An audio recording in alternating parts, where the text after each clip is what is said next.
Well, as we showed you last night, because the game actually did get over as opposed to the one last week against Sioux City that went 4 overtimes, the Stampede played extra hockey, but they prevailed to advance to the Western Conference Finals starting next week. The Herd had trailed when Kyle Haskins put Waterloo on the board in the second period, and it looked like that's how it might end when this slap shot by Max Crozier would tie the game at 1-1 with 4 minutes to go in the game.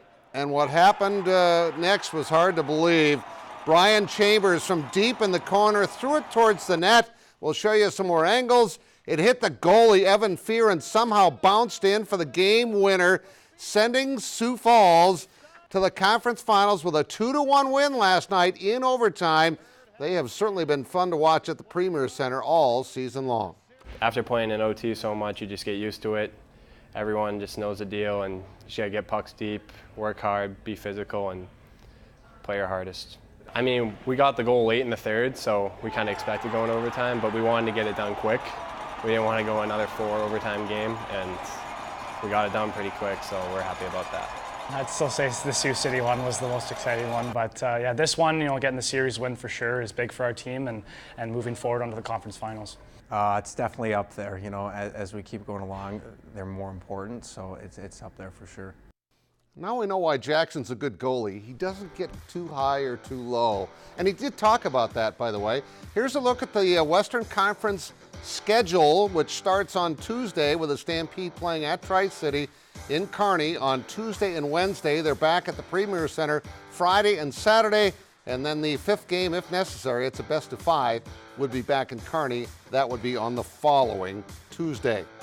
Mixed martial arts return to the Pentagon Friday night, and we've already seen what it's done for the careers of Logan Storley and Devin Clark.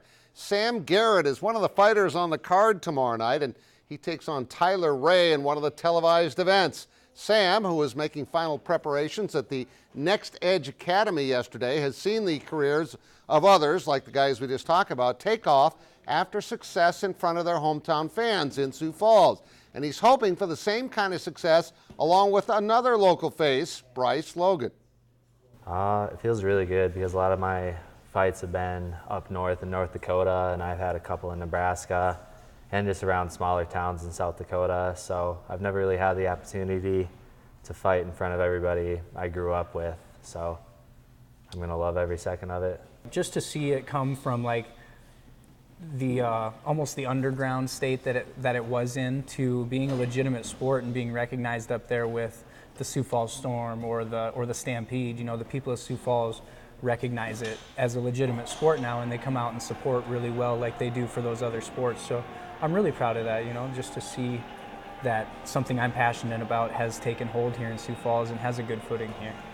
Now, both fighters are part of the televised segment that begins at 8 o'clock on Friday night. I think the first fights are at about 5:30.